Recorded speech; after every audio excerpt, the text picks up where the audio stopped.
हम किसी का नाम ले, चाहे काली गाड़ी हो, काले चोर हो, उनसे हमें संगीत है वो छेड़छाड़ी करेंगे कुछ ही दिनों में। वो कह रहे थे, एक दिन बात भी सुनी थी भी, 4 लड़के हैं जो रोज डंडा उठाए रखते हैं और रोज सड़के रोके रखते हैं। आप उनको नमस्कार साथियों, आप देख रहे हैं बेतरक हरियाणा न्यूज और मैं आपके साथ सतवीर सारण। और आपको बता दें कि नाथूश्री चोपटा के जो मैन चौक है चौधरी देवीलाल, यहाँ किसानों द्वारा कृषि मंत्री का पुतला फूंका गया है और हमारे साथ भारी संख्या में किसान है, सरपंच एसोसिएशन की प्रधान है और तमाम जो सरपंच है वो यहाँ इकट्ठे हुए हैं और वो आज जो कृषि मंत्री का पुतला फूंका गया है इस बारे में क्या कुछ कहते हैं। आपको बता दें कि पिछले 5 दिन से तहसील परिसर नाथूश्री चोपटा में किसान धरना लगाए हुए हैं। यहाँ पर सरपंच एसोसिएशन की प्रधान संतोष बेनीवाल और तमाम किसान जो आगू लोग हैं वो यहाँ इकट्ठे हुए हैं और पुतला फूंका गया है। वो क्या कुछ कहते हैं वो आपसे बातचीत करवाते हैं।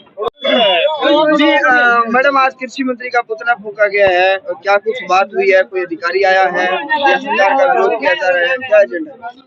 नहीं, अधिकारी तो कल आए थे और उन्होंने दबाव भी डाला था कि धरना उठाया जाए। तो जो आज तहसील के अंदर धरना लगा है, हम इनको समर्थन देने के लिए यहाँ पहुंचे हैं और एक आपके माध्यम से सरकार को या जो भी प्रशासन है उसको ये भी चेतावनी देना चाहते हैं कि हमारे किसान भाई है उन पे हाथ डालने का काम ना करें, नहीं तो जो कुछ होगा उसका जो भी होगा आगे का फैसला होगा वो फिर अपना ही भुगतान वो करेंगे। मैडम, मुख्यमंत्री जी आने थे, चर्चाएं ठीक है आएंगे आज नाथूश्री चोपटा क्षेत्र में अलगायनामा में, लेकिन हमने सुना है कि वो कैंसिल हो गया, क्या कुछ मामला है? आज तो देखो हम यहाँ पे किसानों के धरने पे पहुंचे हैं और किसानों को समर्थन देने के लिए पहुंचे हैं कि जो भी है इनकी मांगे है वो पूरी की जाए और सारी जो हमारी एसोसिएशन है वो इनके साथ है। और इसमें सीएम साहब की बात करते हो तो 14 तारीख को सीएम आ रहे हैं, तो मैंने ये सामने कैमरे के सामने ये चेतावनी दी है कि जो भी है हमारे अलनाबाद सिरसा डिस्ट्रिक्ट के अंदर घुसने का काम करेंगे तो वो खुद जिम्मेवार होंगे। तो 14 को मुख्यमंत्री आ रहे हैं, सरपंच और किसान कह रहे हैं मिलकर विरोध करेंगे, किस तरह से किया जाएगा ये विरोध जो 13 और 14 15 3 दिन से हमारे?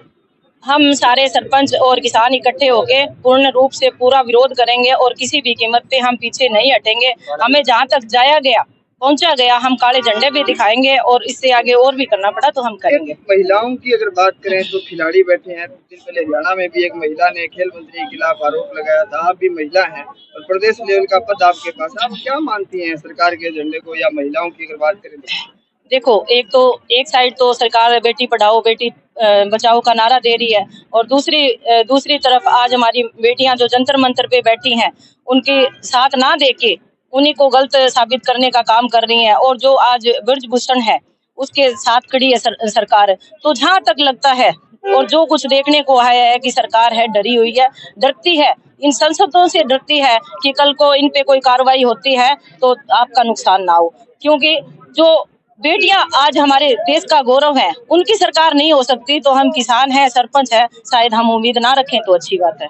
सीएम के प्रोग्राम को देखते हुए क्या जो सरपंच हैं जो पदों पे हैं आज आपकी एसोसिएशन में उनको गिरफ्तार भी किया जा सकता है?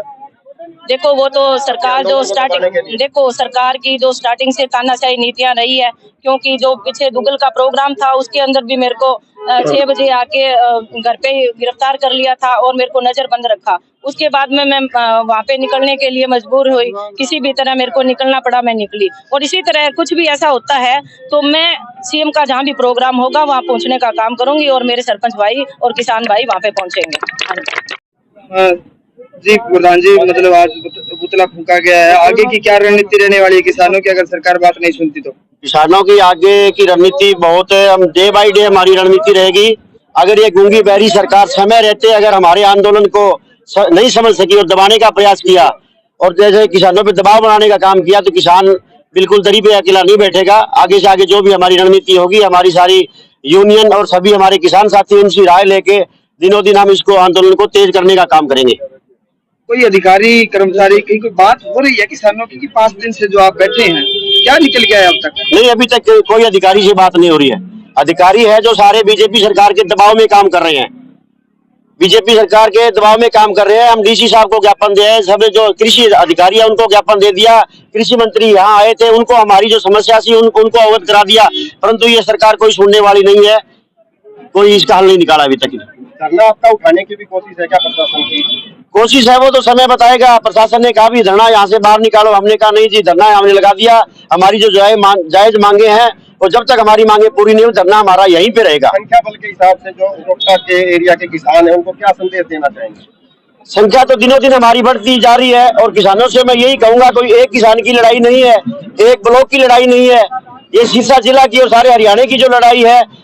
हमारा मुआवजा क्लेम जो मार्च तक आ जाना चाहिए था, किसान उसको आपके घर में किसी काम में यूज कर सकता था, वो आज 5 महीने तक हमारा जो मुआवजा बीमा क्लेम नहीं डाला है। तो मैं सभी किसान से साथियों से कहूंगा कि इस आंदोलन को तेज करके और इस गूंगी बैरी सरकार को इसको पूरा दबाने का काम करेंगे। हम जहां भी इनका कोई प्रोग्राम होगा और होगा, इससे आगे हम आगे असहयोग आंदोलन चलाएंगे। अगर हमारा ये धरना लंबा चलेगा तो हम असहयोग आंदोलन चलाएंगे। हम किसी अधिकारियों को, किसी नेता की नहीं सुनेंगे, ना हम वहां पे गांव में घुसने देंगे। और जो भी ये सरकारी जो भी सिस्टम है, इनको भी हम हमारे पे थोपना चाहेंगे तो हम इसको नहीं स्वीकार करेंगे। 5वां दिन है धरने पे। प्रशासन की तरफ से कोई भी हमारी कोई भी मांग या बात सुनने को नहीं आ रहा है, बल्कि प्रशासन के द्वारा दबाव ही बनाया जा रहा है। और हमें संदिग्ध है भी कुछ इस एरिया के भी हम किसी का नाम ले, चाहे काली गाड़ी हो, काले चोर हो, उनसे हमें संदिग्ध है वो छेड़छाड़ी करेंगे कुछ ही दिनों में। वो कह रहे थे, एक दिन बात भी सुनी थी भी 4 लड़के हैं जो रोज डंडा उठाए रखते हैं और रोज सड़के रोके रखते हैं, आप उनको उठा दो। क्यों उनको परेशानी है? आज चोपटा के अंदर खटर नहीं आ रहा है। खटर इसलिए नहीं आ रहा, इधर सरपंच एसोसिएशन उनका विरोध करना चाहती है और इधर हम किसान। और खट्टर को ये कहते हैं भी बढ़ने तो नहीं देंगे, चाहे कुछ भी हो जाए, आर पार की लड़ाई होगी वो देखी जाएगी। तो ये किसान यूनियन, सरपंच एसोसिएशन के तमाम लोग थे जिन्होंने अपनी बातें रखी। और आपको बता दें कि आज एक नई बात निकल के आई कि कुछ लोग हैं इस क्षेत्र में जो किसानों के आंदोलन को दबा देना चाहते हैं। ऐसी चर्चाएं भी किसानों ने की है। वो तो वक्त बताएगा कि हालात कैसे हैं और किस तरफ जाएंगे। लेकिन आप देख रहे हैं कि किसानों का जो संगठन है, किसानों की जो तादाद है, वो दिन प्रतिदिन बढ़ती जा रही है। और चोपटा के क्षेत्र में, चोपटा के लोगों ने जब भी फैसले लिए हैं वो ऐतिहासिक लिए हैं। और इतिहास गवाह है इस बात का कि चोपटा के मेहनतकश लोगों ने जीतने का काम किया है, हार कर बैठने वाले लोग नहीं है। ये तमाम जानकारियां आप देख रहे थे चोपटा के मेन चौक से। और मैं अब आपको तस्वीरें जो दिखा रहा हूं, ये नाथूश्री चोपटा क्षेत्र की है। और ये मेरे पीछे जननायक युग पुरुष चौधरी देवीलाल हैं, जिन्हें किसानों का मसीहा कहा जाता है। और इस मसीहा के प्रदेश में किसान हैं वो सड़कों पर, दरियों पर बैठने को मजबूर हैं। तो आप देख सकते हैं कि हालात किस कदर हैं। और बड़ी बात यह है कि चौधरी देवीलाल के वंशज हैं वो भी आज सरकार में शामिल हैं और किसानों की आवाज दबाई या सुनी नहीं जा रही है। तो ये तमाम जानकारियां आप देख रहे थे बेधड़क हरियाणा न्यूज पे। मैं आपके साथ सतवीर सारण, कैमरा से होगी जोनी शर्मा के साथ। धन्यवाद।